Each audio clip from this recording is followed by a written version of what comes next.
Tourism కేంద్రంగా చేయాలని నిర్ణయించిన మాట యథార్థమా కాదా? దానికోసం కేంద్రంతో సంప్రదింపులు చేసి దానికి ఒక ప్రాజెక్ట్ నివేదిక తయారైందా లేదా? దానికోసం రైల్వేకి డిపార్ట్ చేశారా? అలాగే రాజమహేంద్రవరంలో జెట్టీలు నిర్మాణం చేసి అధునాతనమైన బోట్లు క్రూయిజులన్నీ కూడా నడపడం కోసం ప్రతిపాదనలు రాష్ట్ర ప్రభుత్వానికి అందినయా లేదా? అలాగే పీపీపీ ప్రాజెక్టు కింద మంజీరా డెవలపర్స్ వాళ్ళు ఎవరో కడుతున్న కన్వెన్షన్ సెంటర్ ఎంతవరకు వచ్చింది? కన్వెన్షన్ సెంటర్ పూర్తవడానికి ఎంత సమయం పడుతుంది? హోటల్ కానీ కన్వెన్షన్ కానీ షాపింగ్ కాంప్లెక్స్ అని మన సెంట్రల్ జైలుకి సంబంధించిన స్థలం ఇచ్చాం, దాంట్లో ఎంతవరకు వచ్చింది? అందువల్ల నేను అడిగేది ఒకటే, ఇవాళ ప్రయత్నం చేస్తా ఉన్నాం, కేంద్రం నుంచి నిధులు తెచ్చుకోవచ్చు, ఆ ప్రాజెక్టులో ఎంతవరకు దీనికి నిధులు వస్తాయి? రాజమహేంద్రవరం కేంద్రంగా ఈ టూరిస్ట్ అభివృద్ధికి ఎలాంటి చర్యలు చేపడతా కోరాం, అంతేగాని పాత ప్రభుత్వం చేయలేదు కనుక అవుతా ఉన్నాయి, ప్రొజెక్షన్ పోతా ఉన్నాయి, కేంద్రం నుంచి రావాలి, అది చూసుకోకుండా ఎలా చెప్తారు?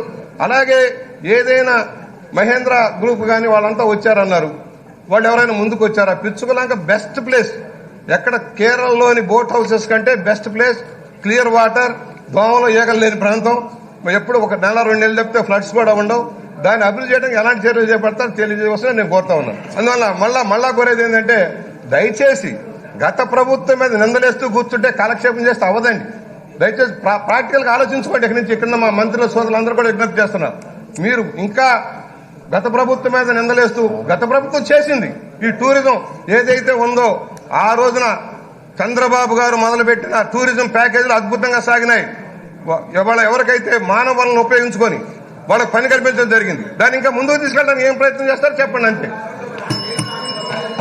1 minute మినిస్టర్ గారు, జగ్రెడ్డి గారు మాట్లాడండి సార్.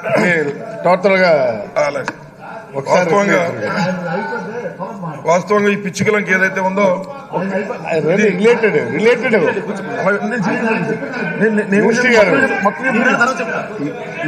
సార్, ఆ క్వశ్చన్ వేరు, ఈ క్వశ్చన్ వేరు. స్పీకర్ గారు, గౌరవ స్పీకర్ గారు, వారు సీనియర్ శాసనసభ్యులు బుచ్చ చౌదరి గారు, వారికి రాజమండ్రి గురించి తెలుసు, మరి మాకు కూడా మా అత్తగారు కూడా రాజమండ్రి. వారు చెప్పేది ఏంటంటే, నేను గత ప్రభుత్వం గురించి మాట్లాడొద్దు అంటున్నారు. గత ప్రభుత్వం గురించి మాట్లాడకుండా ఎలా ఉంటాం అధ్యక్ష? ఈ ప్రభుత్వం వచ్చి 45 days అయింది. నేను కూడా అంతకుముందు మీరు మాట్లాడినప్పుడు నేను అన్నాను, నేను మాట్లాడకుండా మీరు అనండి. 45 సార్, నేను గతంలో భీములు ఎమ్మెల్యేగా పనిచేశాను. అప్పుడు చిరంజీవి గారు కేంద్ర మంత్రిగా ఉన్నప్పుడు 50 కోట్లు తీసుకొస్తే 50 కోట్లలో 5 సంవత్సరాల్లో 10 కోట్లు కూడా ఖర్చు పెట్టలేకపోయారు. ఇప్పుడు వారే చెప్పారు, చిరంజీవి గారు కేంద్ర మంత్రిగా ఉన్నప్పుడు రాజమండ్రి 100 కోట్లు ఇచ్చారండి, దాంట్లో 10 కోట్లు కూడా ఖర్చు పెట్టలేకపోయారు. అప్పుడు కొంతకాలం సార్, నేను పార్లమెంట్ సభ్యుడిగా ఉన్నానప్పుడు ఈ శాఖ, టూరిజం శాఖ చాలా చంద్రబాబు గారి దగ్గరే ఉంది. నేను వారికి గుర్తు చేశాను కూడా, సార్ మీరు టూరిజాన్ని డెవలప్ చేస్తే, ఆయనకి ఎందుకనంటే చాలా ఫ్యాషన్, ప్రపంచ దేశాలంటే ఎప్పుడు మాట్లాడితే సింగపూర్, చైనా, జపాన్ అని చెప్తారు.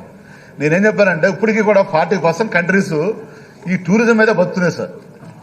ప్రపంచంలో టూరిజం అభివృద్ధి చేస్తే, మీరు డబ్బులు ఇస్తే, ఈ టూరిజం మనం ఎంతసేపు డబ్బులు తీసుకుంటాం కదా సార్, రెవెన్యూ కూడా జనరేట్ చేయొచ్చు అని చెప్పాను, పట్టించుకోలేదు కాబట్టి నేను చెప్తున్నాను సార్. స్వయంగానే బాస్ ఒక్క నిమిషం, మీరు నాది అయిపోయింది, మీరు మాట్లాడినప్పుడు విన్నా కదా. తర్వాత పిచ్చుకోవాలన్న ప్రాజెక్ట్ గురించి అడిగారు సార్, మీరు నాది అయిపోయినా మీరు మాట్లాడండి అన్నా, మీరు సీనియర్ శాసనసభ్యులు, నాది అయిపోయినండి, మా జూనియర్స్ కూడా మాకు అవకాశం ఉంది కొంచెం.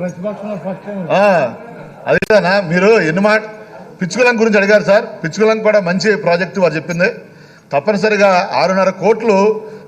నా బాధ ఏంటంటే, మనందరికీ తెలుసు గోదావరి అనేది మన తల్లి లాంటిది. ఇవాళ ఆంధ్రప్రదేశ్ అన్నపూర్ణంగా ఉందంటే గోదావరి కృష్ణ ఉండబట్టే మనం ఇలా ఉన్నాం, అవునా కదా? పార్టీలు పక్కన పెడదాం, మనందరం ఆంధ్రప్రదేశ్ వాసులు కాబట్టి తప్పనిసరిగా నేను చెప్పేది ఏంటంటే, 5 సంవత్సరాలు తమరు ఏమీ పట్టించుకోకుండా ఎలక్షన్స్ ముందు పిచ్చుకలంగా 6.5 కోట్లు జీవో ఇష్యూ చేయడం, అది ఎలక్షన్ కూడా వాళ్ళు ఆగిపోవడం అనేది ధర్మమా, న్యాయమా? మీరు ఆలోచించండి. దానికి సార్ తప్పనిసరిగా పిచ్చుకలంక అనేది అభివృద్ధి చేయడానికి ప్రభుత్వం సిద్ధంగా ఉంది. అలాగే ఆ బ్రిడ్జ్ గురించి కూడా మీరు అడిగారు, పార్లమెంట్లో మురళీమోహన్ గారు, నేను కూడా చాలాసార్లు మాట్లాడడం జరిగింది. అది రైల్వే శాఖ క్లియరెన్స్ ఇవ్వాలి. తప్పనిసరిగా రైల్వే శాఖ క్లియరెన్స్ ఇస్తే ఆ బ్రిడ్జిని కూడా మనం టూరిజంగా అభివృద్ధి చేసుకోవచ్చు. ఎందుకంటే రాష్ట్రం ఉంది, రాష్ట్రం శాశ్వతంగా ఉంటుంది. ప్రభుత్వాలు మారుతాయి, ముఖ్యమంత్రులు మారుతారు, ప్రధానమంత్రులు మారుతారు, కానీ రాష్ట్రం ఎప్పుడు కూడా శాశ్వతంగా ఉంటుంది. కాబట్టి తప్పనిసరిగా గౌరవ ముఖ్యమంత్రి జగన్మోహన్ రెడ్డి గారు టూరిజం పరంగా గోదావరి జిల్లాలు మరి మొన్న ఎంతో మెజారిటీ ఇచ్చినాయి. మీరు ఎంత గొప్పగా చెప్పుకున్న పోలవరం కూడా అక్కడ ఎమ్మెల్యే ఎంపీని కూడా వైఎస్ఆర్సీపీ అభ్యర్థిని గెలిపించారు. కాబట్టి గోదావరి అభివృద్ధికి కానీ గోదావరి టూరిజం అభివృద్ధికి కానీ తప్పనిసరిగా ప్రభుత్వం చిత్తశుద్ధితో కట్టుబడి ఉంది. అలాగే స్వదేశీ దర్శన కింద కూడా కేంద్ర ప్రభుత్వంలో ఏ ప్రాజెక్ట్స్ పెండింగ్లు ఉన్నాయో అవన్నీ కూడా మనం రివ్యూ చేసిన తర్వాత తప్పనిసరిగా ఒకసారి ఢిల్లీ వెళ్ళి మరి కేంద్ర మంత్రి గారితో కూడా మాట్లాడి తప్పనిసరిగా వీళ్ళని ఎక్కువ ఫండ్స్ తీసుకొచ్చి మరి రాజమండ్రి కేంద్రంగా గోదావరి చుట్టుపక్కల ఉన్నటువంటి దేవాలయాలు చాలా ఉన్నాయి. ఎందుకంటే ఎవరి అయ్యప్ప మాలేసుకుని దేవాలయాన్ని కూడా తిరుగుతాను. గోదావరి మరి ఎక్కడ మీరు చెప్పిన అంతర్వేది దగ్గర నుంచి పాపికొండల దగ్గర నుంచి మరి మంచిర్యాల వరకే నేను తెలుసు, నాకు అవగాహన ఉంది. తప్పనిసరిగా అభివృద్ధి చేయడానికి సత్సత్తుతో కట్టుబడి ఉన్నామని తెలియజేసుకుంటూ మరి మీ అందరికీ నమస్కారం తెలియజేసుకున్నా. ఇప్పుడు జగ్గడ్ గారు అడిగిందని చెప్తాను. వరప్రసాద్ గారు ఇస్తాను, మీకు ఛాన్స్ ఇస్తాను ప్లీజ్. సార్ చాలా ధన్యవాదాలు సార్.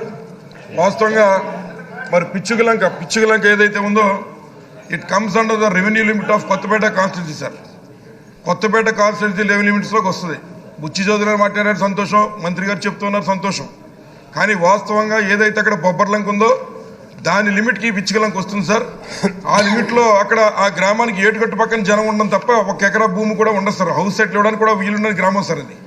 అటువంటి ప్రాంతంలో గతంలో టూరిజం డిపార్ట్మెంట్ నుంచి అడిగితే ఒక 50 ఎకరాలు టూరిజం డిపార్ట్మెంట్కి ఆత్రేయపురం మండల రెవెన్యూ లిమిట్ నుంచి ఇచ్చాం సార్.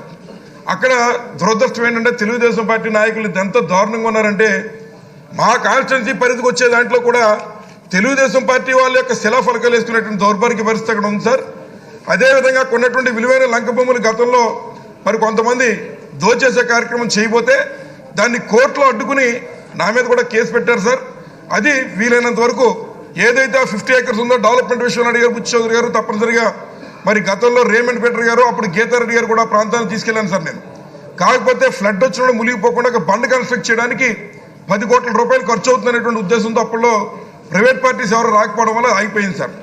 ఇప్పుడున్న పరిస్థితి అయితే మరి శాండ్ ఫిల్లింగ్ చేసి దాన్ని అంతా కూడా మరి చేసి పెట్టారు. తప్పనిసరిగా దాన్ని అభివృద్ధి కార్యక్రమానికి ఉపయోగించడానికి ఇబ్బంది కాదు. కానీ అక్కడ పరిసర ప్రాంతాల్లో లంకలు మాత్రం నదీపాతంగా అవుతూ ఉన్నాయి. ఎస్పెషల్లీ విలువైన లంక భూములు అవి బొబ్బర్ లంక వాసులకి అక్కడ ఉన్నటువంటి SC, ST, BC ఇతర వర్గాలు ఉన్న కులాల వారికి అందరికీ కూడా మరి పంచిపెట్టే కార్యక్రమం చేయాలి సార్. ప్రభుత్వం దాని మీద కూడా మరి చర్య చూపించాలని చెప్పి చర్య తీసుకోవాలని చెప్పి ఈ సందర్భంగా కోరుతున్నాను సార్. Thank you. వరప్రసాద్ గారు ఒక్క నిమిషం. ధన్యవాదాలు అధ్యక్ష. బుచ్చే చౌదరి గారు ఒక మాట చెప్పారు, దానికి నేను మీ ద్వారా అధ్యక్షుల ద్వారా సమర్పించుకుంటున్నాను.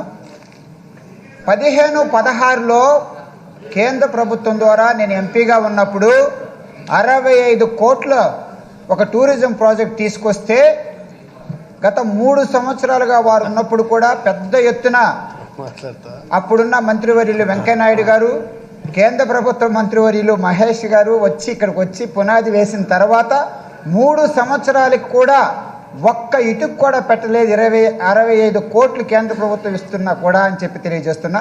తర్వాత అసలు పక్షుల శరణాలయం దగ్గర, ఇరక్కం వేనాడు దగ్గర అక్కడ బాగా వెనుకబడిన ప్రాంతాల అభివృద్ధికి చెందే విధానికి అవకాశం ఉన్నప్పుడు కూడా తెలుగుదేశం వాళ్ళు కేంద్ర ప్రభుత్వం వచ్చిన 65 కోట్లు కూడా ఒక్క పైసా కూడా ఖర్చు పెట్టలేదని బుచ్చే చౌదరి గారికి మీ ద్వారా తెలియజేస్తున్నాను. బుచ్చే గారి వరప్రసాద్ గారు చెప్పింది నెల్లూరు సంబంధించింది అనుకుంటాను సార్. అది గోదావరి అఖండ గోదావరి ప్రాజెక్టు సంబంధం లేదు. అఖండ గోదావరి సంబంధం లేదు. నాకు ఎలా చెప్తున్నాను అది సార్. ప్లీజ్ రామచంద్రారెడ్డి గారు నిమిషం సార్, కూర్చోండి. స్పీకర్ సార్, వరప్రసాద్ గారు కూర్చోండి. స్పీకర్ సార్, ఏదైతే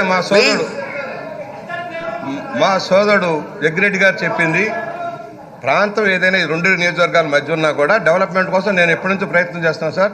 చాలాసార్లు రామోజీ ఫిల్మ్ సిటీ లాంటి సంస్థలని కూడా తీసుకొచ్చారు, రమ్మన్నాం. పెద్ద వెనక రాలా, కంపెనీలు కూడా వెనక్కి వెళ్ళినాయి. ఎందుకంటే ఇన్వెస్ట్మెంట్ సరిపోతుందా లేదని. ఇప్పుడు ఫ్లడ్ సార్ మంత్రి గారు దృష్టికి తెస్తున్నా, MFL లెవెల్కి డెడ్జింగ్ చేసి ఇసుకేశారు మంత్రి గారు. అందువల్ల దానికి ఏం కరకట్ట కట్టుకుంటే సరిపోతుంది. MFL లెవెల్లో ఉంది. మంచి టూరిస్ట్ హోటల్స్ కానీ కట్టుకొని అక్కడ టూరిజం పెడితే, ఎందుకంటే మనకి చాలామందికి ఉపాధి లభిస్తుంది, బోట్ ఓనర్స్కి కానీ డ్రైవర్స్కి కానీ వాళ్ళందరూ కూడా. దాని మీద ప్రయత్నం చేయండి. అలాగే చిరంజీవి గారు ఉన్నది ఎప్పుడు మన ప్రభుత్వానికి ముందు. మీరు మన ప్రభుత్వంలో ఉన్నారు మొన్నటిదాకా, అంత ముందు ఉన్నారు. అంతకుముందు ఇచ్చింది, తర్వాత వచ్చింది Right. BJP Speaker. ప్రభుత్వం రద్దు చేసింది. దయచేసి బీజేపీ ప్రభుత్వం రద్దు చేసింది. నేను ఏమడుగుతున్నానంటే ఆల్రెడీ మొదలుపెట్టి మధ్యలో ఆగిపోయింది సార్ కన్వెన్షన్ సెంటర్. ఎందుకంటే కడియపల్లి లంక చాలా ప్రఖ్యాత, ఆసియాలోనే నెంబర్ 1 నర్సరీ సెంటర్ సార్. దాన్ని టూరిజం ప్యాకేజ్ చేయడం కోసం ప్రయత్నం చేసి